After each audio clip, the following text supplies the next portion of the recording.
Okay, here we go. Good, good, good. My audio is working. Okay, fine. All right, Gene. So let me take you through this so you can see exactly what I'm talking about. So you get these beautiful property packages from these brokers, and the first thing you're going to think about is where are they lying to me? How are they lying to me? Because brokers lie all the time, and it's your responsibility to figure out where they do it to you, and they will. They always do. So the first thing to do is they show you this picture, and it kind of looks like a picture of a palm tree with an apartment complex in the background, not an apartment complex with a palm tree to the side. It's got this thing here. Okay, fine.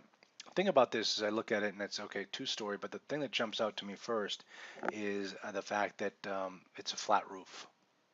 Now, I know down in Florida that you have a lot of flat roofs.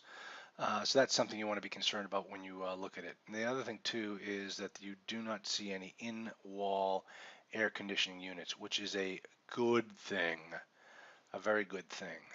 So all right, fine. We'll move on. Offering details. Um, this is essentially their disclaimer that gives you the critical dates. Call for offers February 3rd. Obviously, we're beyond that. Yeah, I love this. Keep this on. Don't show this message again. Offer submission, it tells you what they want. They want to have an asset price. They want to know what you're buying it for. They want to have due diligence and closing time frame. We'll give them that. Deal structure and each party's rights and responsibilities. Okay, fine, we'll give them that. Earnest money deposit, and to include a resume of previous multifamily ownership experience as well as qualifications to close. All right, if that's really going to be an issue, you can use my resume. I'll get you that information. So right away they give you the asking price. So you know that this is not going to be a TBD or to be determined by the market. The other thing it tells you is it's offered on an all cash, free and clear sale. Now you might think to yourself, what does that mean? Well, why wouldn't it be that way? Well, if they were expecting you to assume the existing mortgage, that's why, that's what this means here. It means you are not assuming the existing mortgage. You're actually going to buy this with your own money, or what we like to call a new money purchase. Okay, so more pretty pictures, more pretty pictures, more pretty pictures, more pretty pictures. Okay, what do they tell us here? Executive summary. Okay, the 55 plus community with a rental upside and a full amenities package. Of course, it's always got an upside. Community was built in '70, and it's concrete block construction, which is very typical for down there in Florida. Lake Tarpon, okay, excellent amenities, spacious clubhouse with a library, kitchen, and an entertainment area. Okay, blah, blah, blah. I don't care about that. No, over here it'll tell me that 40 units built in '70, 100% occupancy. That's a lie. There's the first lie. Okay, there's your first lie. There's no such thing as 100% occupancy. You cannot occupy a property 12 months out of the year at 100%. Because that would require everybody to continue to live in a 55 plus community, which is tough for them to do, and they would have to pay their rent on time every single month and never be delinquent once. Because if that were not the case, you can't. It's not 100% occupied. Listen, one person moves out to move in with their daughter, you don't have 100% occupancy. And you listen to the broker say, "Oh well, what we mean is blah blah blah blah blah." Well, you know what? Brokers lie, and there's no such thing as 100% occupancy. Average unit size 950 units. Average unit per rent is 781, and all cash 2.75 million. All right, that is it. I'm gonna grab from here. Oh yeah, fine, fine, blah blah blah. You know what I tell you, Gene? I've been in over 3,500 apartment units in my career. They all look the same. I don't care what they look like. Because it doesn't matter to me. I care about the numbers. More pretty pictures. You know, when they start to give you nothing but pretty pictures, you start to ask yourself. The more they spoke of their honor, the more we counted our silverware. Um, okay, notable highlights. I don't care. I don't care. I don't care. I don't care. I don't care. Okay, here we go. Maybe I can start to care. More pretty pictures. Okay, here. Now up here, okay, this is going to be important to us right here. See this table right here. This is going to be the first thing that we do on the cash flow analyzer. So page 20. I'm just going to make a note for myself. Then I'm going to go back to page 20 on the PDF. All right. I'll show you why in a second. Look at it. It's all the same stuff, same information. It just gives you the same information. Okay, more pretty pictures, far away pictures, even further away.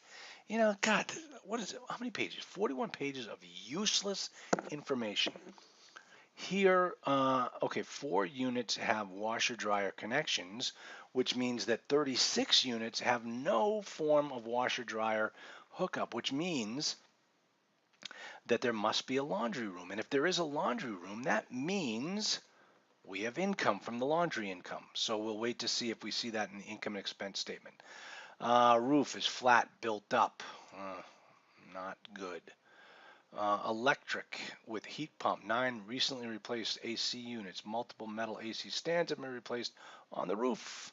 So they hide their AC units on the roof. Electric hot water heaters. So we want to find out who's paying for the electric. Foundation slab on grade. That's nice. And that's it. Okay, next page. Okay, recent capital improvements. We don't really care. We're going to find this out in the due diligence period, but you know, we have to wait for that to come up. Okay, let's just do a quick little. Just gonna. Okay, still going. All right, good, good, good. All right, now the next page, we're going to look at more pretty pictures. Okay. All right, so let's take a look at this. This is really where I want to be. This is the page that I'm going to be looking at. Now I'm going to blow this up a little bit because it seems, you know, okay, this is much easier for you to see, okay? Now, the first thing we're going to look at, this is the income and expense statement. First thing over here, we got the T12 from December 15th to November 15th on the income and the T12 for the same time period on the expenses. Perfect. Now look at what they do over here. They do a T3 and then they annualize it for the income, and then they do a T12 for the expenses. Well, why? Why are you only using 3 months out of the year to annualize your income? It's because they're trying to manipulate the numbers to make things look good for them. It's it's bordering on criminal. Think about it this way, Gene. If my 2010 sucked. My income was way down on 2010. My income in 2015 was a heck of a lot higher. My expenses for 2015, therefore, were a lot higher. I spent a lot of money because I had it. So what I'm going to do when I report my 2015 income is I'm going to take my 2010 income and I'm going to match it up with my 2015 expenses. And then I'm going to report that to the IRS and say, this is what I earned this year. How long do you think I'm going to get away with that before the IRS throws me in jail? Not very long. So why do brokers do it? Brokers are the only people in the world who can get away with this. So you don't want to be in this situation.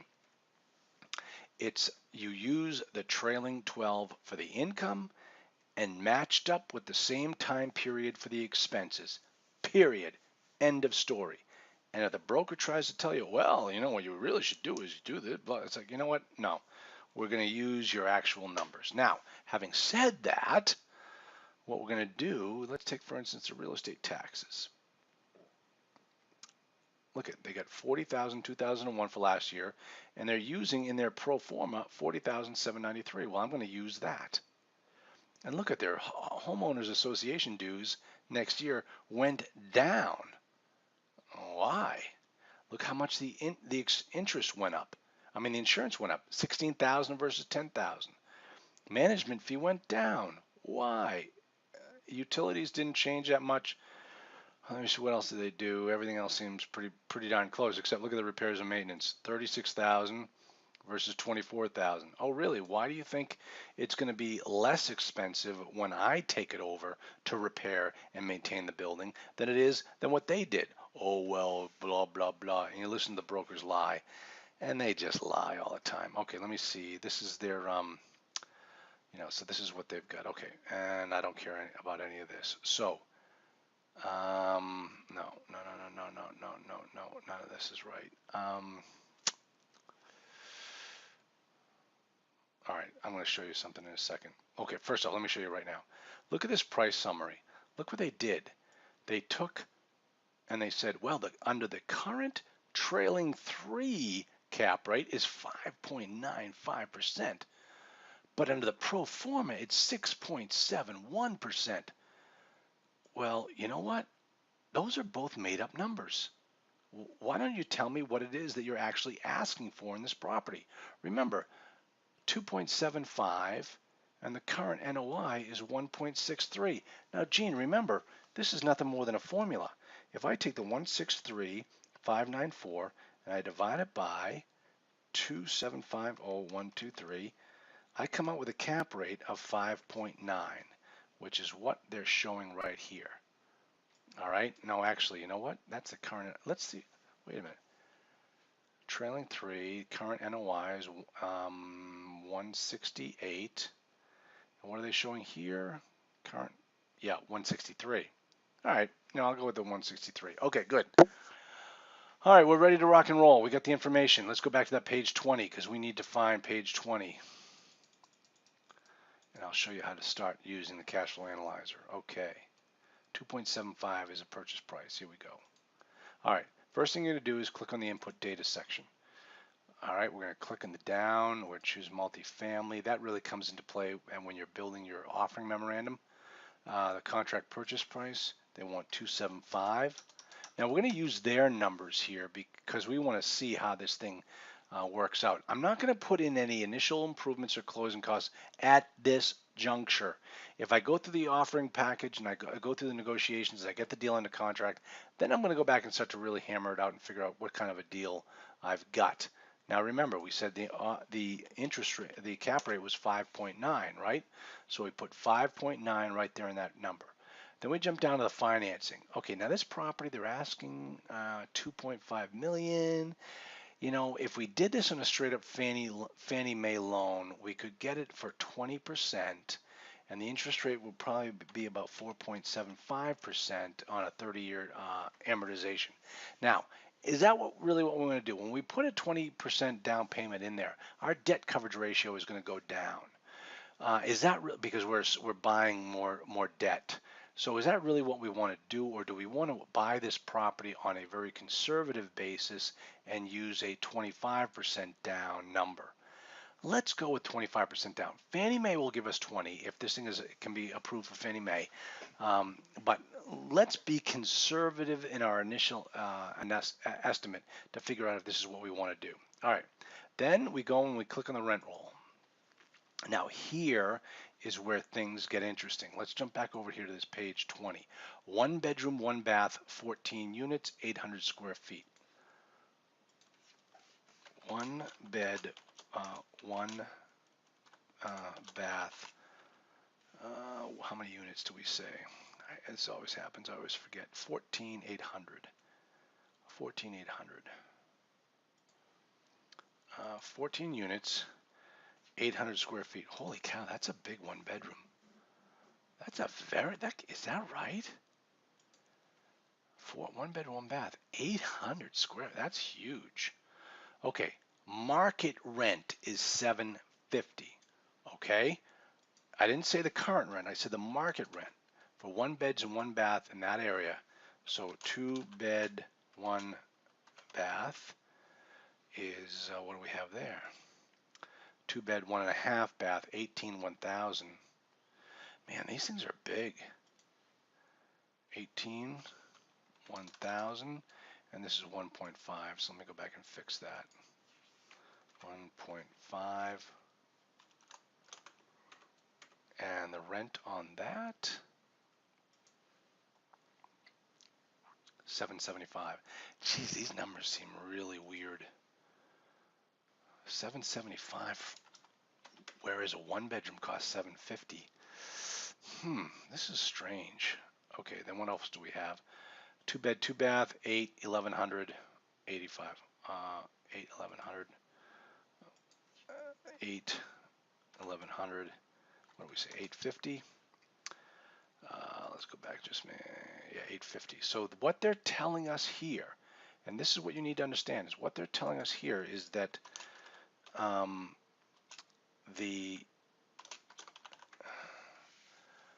what they're telling us here is that this property can get those rents. That's the market rent.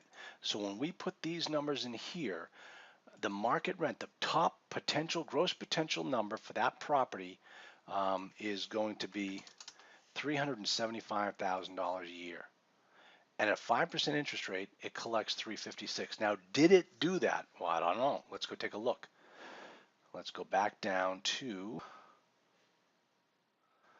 that number where they talk about the trailing 12. Pretty pictures. There we go. I went too far. Now, let me blow this back up for you so you can see it. All right, market rents, 341. What did we say the market rents were? We said the market rents were 375. Oh, these brokers don't even know what they're talking about. Market rent, loss to lease. See, the thing is they put the loss to lease is 0. And we are going to show them exactly what their loss to lease is. Okay, so they have vacancy loss is 0, bad debt is 0. So in other words, what they're saying is this property collected in cash $341,000, but we know that it could have collected 375, and it's showing 356 because we have 5%. This number right here, this 356, has to equal the 341. Okay, so what does that mean? To do that, we got to go to 7%. We have to go to 9% right there. See, 341,000 is the effective rental income. 341,000.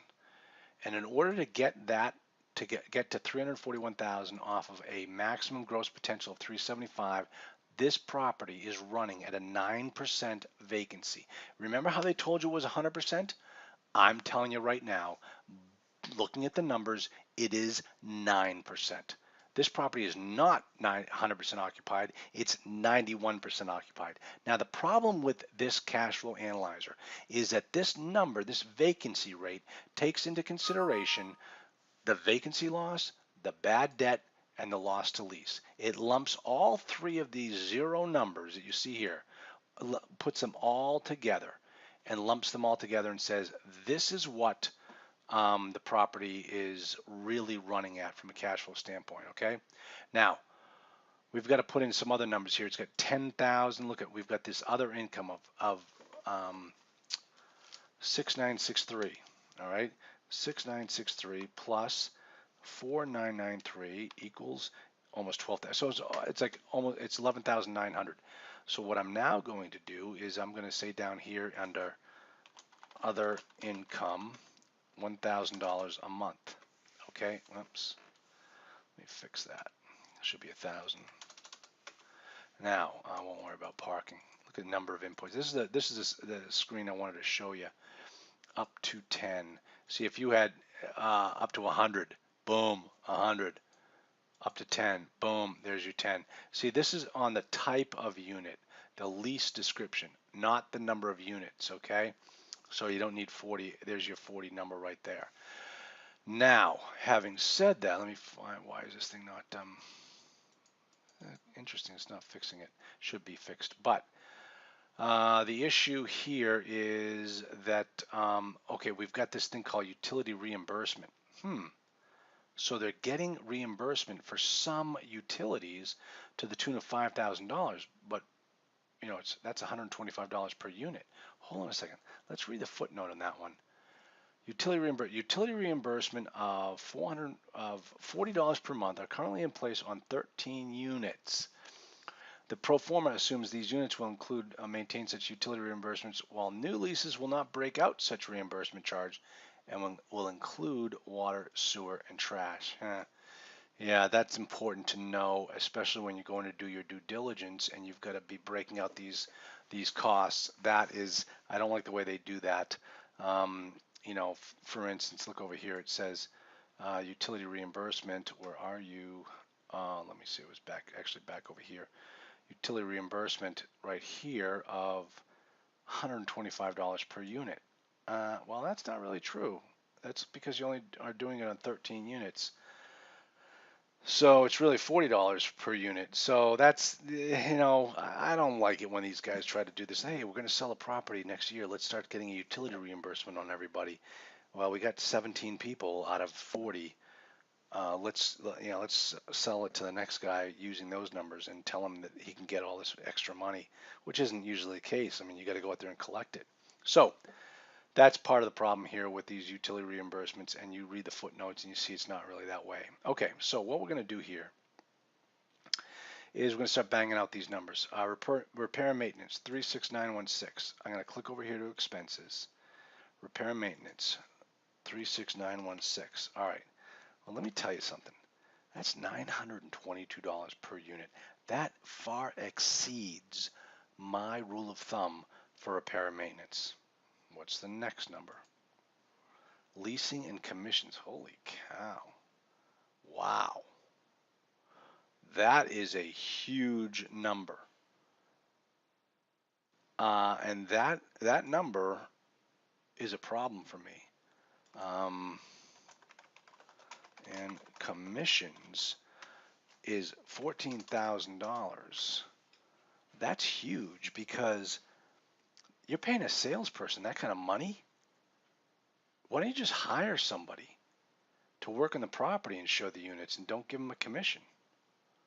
That's huge. General and admin, 2094. Let's just throw that up here. GNA 2094. Next one, marketing 893, advertising 893, $22 per unit per year, well below my number because, well, you're at 100%. Who cares? Contractor services 7636. Let's just throw that up here. 7636. Utilities 33083. We'll just stick other 33063. Is that the right number? 33083. Okay, I'll fix that. Management fee. Okay. Well, here we're going to take the management fee and call it 6%. It's only 40 unit property. 23. What they have? At 23. So they're right at 6% also. 10882 for the insurance. 882. All right. Insurance. Homeowners Association. That's a pretty big number. And here's the thing you want to find out is, what does that cover? What do I get for that homeowners association?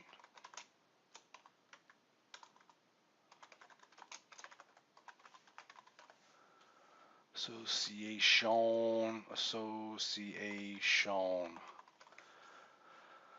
Okay. Homeowners and the real estate tax is $40,000. Okay. We get the taxes down here, 40,000. We'll just throw 40,000. Now, how do we look? Well, G&A is it's right. Marketing is right. Contractor is okay. Insurance is actually, for Florida, is kind of low, but you're on the west coast of Florida, so the numbers over there may be less because the hurricanes are less strict.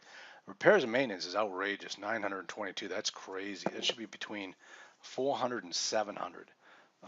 That means there's something wrong. And here's the problem with that repair and maintenance is at $922, but your payroll, you don't even have a payroll. You don't even have a payroll. So who is spending all of that repair and maintenance money? The guy who's working for, leasing and commission at 14,000? It doesn't make sense. Okay, so just so you understand this, Gene, all of these numbers tie together. They all interact with each other. And if you see one number that doesn't make any sense, you got to look at it from the other side. So if you have a very high repair and maintenance number, but you don't have any payroll, well, who's driving to Home Depot? Who is buying the equipment that you need to buy? Who is walking into unit 301 and fixing Mrs. Smith's sink? And where is the payroll for that on here? Now, if they say, oh, well, that's covered under contract services, you say, well, then put that number under contract services. Why are you putting it under repair and maintenance? that there's a reason why there's a different category for contract services and a different category for repair and maintenance. And if you see a very high repair and maintenance number, you should have a corresponding high number for payroll. And here they're showing you nothing. That's the first red flag. Remember what I told you when we first started talking. You got to find out where they're lying to you. They're lying to you right there. And we need to figure out why and what this all means. And hold on, I'm going to go grab my bottle of water because I'm chatting away. And I think there's, boy, I don't know if there's like an allergy thing going around because my throat is so scratchy. Okay. Now, the other thing you want to look at is homeowner association, 15,000 bucks. The question with there is, what do I get for being in this homeowners association? Do you do my landscaping? Okay, great. So I don't have to worry about landscaping. Do you do my painting of my outside of my buildings? Oh no, I have to do that? Okay, fine.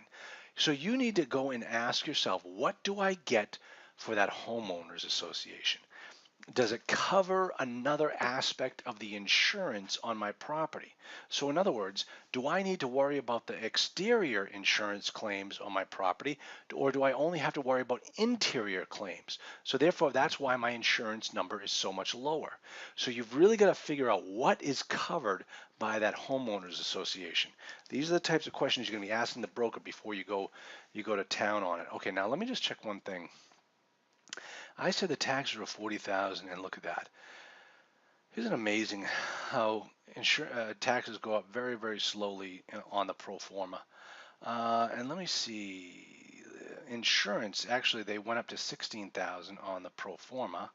So on the insurance, I'm going to stick in 16,000 here. You always go with the higher number. If the pro forma is higher than what you're looking at, you go with the pro forma. Management fee, boom. Utilities, contract services.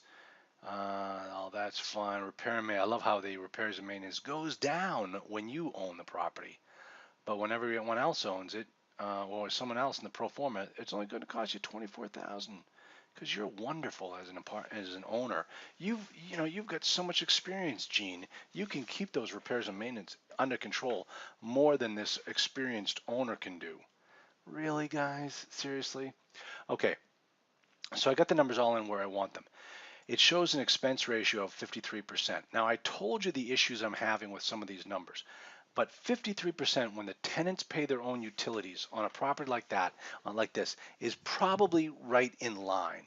So the expense ratio is right in line with my rule of thumb, but you still need to get those questions answered that I talked about, because if they can't answer them or they answer them incorrectly, your expense ratio is going to go up and this property is not going to look as attractive. But right now, at the expense ratio that they're talking about of 53%, okay, so that looks pretty good. Let's move on with our analysis here, okay? So we've got this. Now we click on the cash flow analysis, CFA, and we scroll down. Okay, so I go straight to the financial measurement number, 1.27 debt coverage ratio. We are not buying this property at a 1.27 debt coverage ratio. Now listen, the bank will give you a loan on a 1.25, but you're not buying it at a 1.25 because that satisfies the bank. It doesn't satisfy you. Your debt coverage ratio number is your sleep number. That's what's going to help you sleep at night. If the number is too low, you are always going to be wondering, can I make my mortgage payment this month? And you do not want to be in that situation. So the thing about a debt coverage ratio is it is a dynamic number. Don't think for a second that your debt coverage ratio has to be a set number. Like, oh, it's got to be 1.5 on every single property I look at. No, the debt coverage ratio can vary based upon the quality of the asset. If you're dealing with an A-class property, you can go with a lower debt coverage ratio. Why? Because A-class residents pay their bills. They don't want to be evicted. They don't want to have any blemish on their credit, so they pay their bills. You can live with a 1.3 to 1.4 debt coverage ratio. If you're dealing with a C-class property, you cannot buy it for less than 1.6. If you buy for less than 1.6, you are going to be up every single night, because C-class residents, if they get behind on their rent, they will pack up all of their worldly belongings in a trash bag and move across the street to the next property. And you will never collect a dime from those people. So that's why when you're dealing with C-class residents, you need a higher debt coverage ratio than the 1.3 for an A-class property. So what is this property? Is it an A? Is it a B? Is it a C? I don't know. But 1.27 is not going to work for me. So how do we fix that? Well, let me show you something right here. Actually, I think I already did this with you. If I go to the input data and I scroll down, yeah, I'm putting 25% down already. I don't want to put any more money down. So the solution is to reduce the purchase price. Now, let me go back here. At a 5.9 debt coverage ratio, this property comps out at 2.77. We're asking for 2.75, but for some reason, the numbers are just not working. Let's go back to the cash flow analysis. Look at the cash on cash return. It's at 5%. Don't worry about this red number.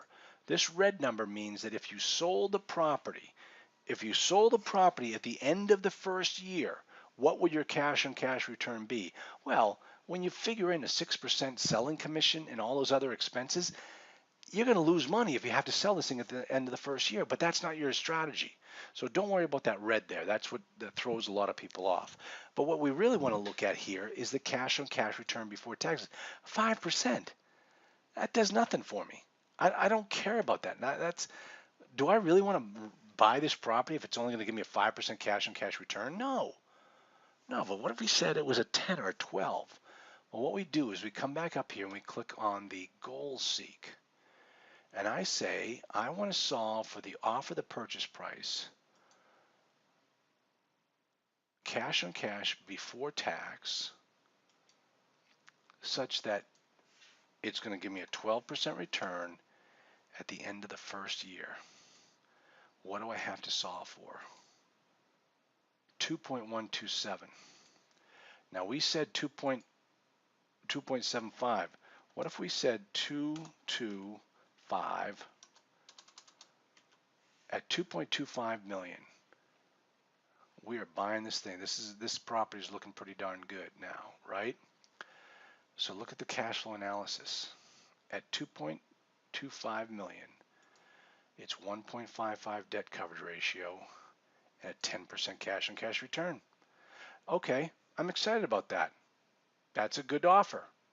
So let's make an offer at 2.25 million. Remember, don't worry what they're asking for. Don't worry about what they're asking for. The biggest lie in multifamily is the asking price.